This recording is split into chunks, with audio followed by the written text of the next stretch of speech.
Hello everyone, my name is Jan Sanchez. I live here in Calgary, Alberta. So gusto ko lang i-share sa inyo yung naging experience ko as a student here in Canada. So dumating ako last September 6, 2022, which is fall semester.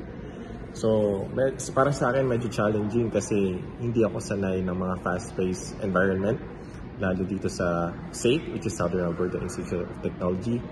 Medyo mabilis ang pagtuturo, kaya medyo nanibago ako. Buti na lang nakahanap ako ng mga friends na mag-aalalay sa akin. Then, bigyan ko lang kayo ng background. Graduate na ako ng bachelor's degree sa Manila in Business Administration, major in Operations Management. Pero nung dumating ako dito, medyo nanibago pa rin ako.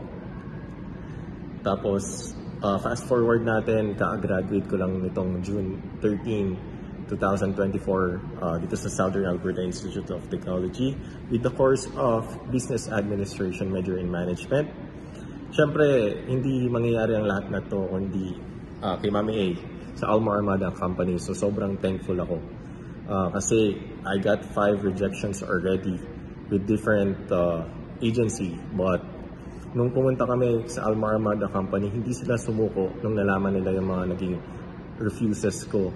Sila pa ang nag-motivate sa amin na pray lang, ma-approve din yan, then gawin lang natin yung tamang process. So sobrang thankful ako kay Mami A, tapos sobrang babait ng mga staff nila. Biruin nyo, on the process ng ginagawa namin yung papers ko, sobrang bilis nilang mag-reply, sobrang ina-assisan nila ako kung anong mga dapat kong gawin. Then hanggang sa nakadating ako dito sa Canada, around 11:30 PM na ata yun, si Mami A ang sumalubong at nagsundo sa akin sa airport. And huwag kayong mahiyang magtanong, mag-inquire lang kayo sa kanila, sobrang babait ng mga staff nila. So thank you so much, yun lang.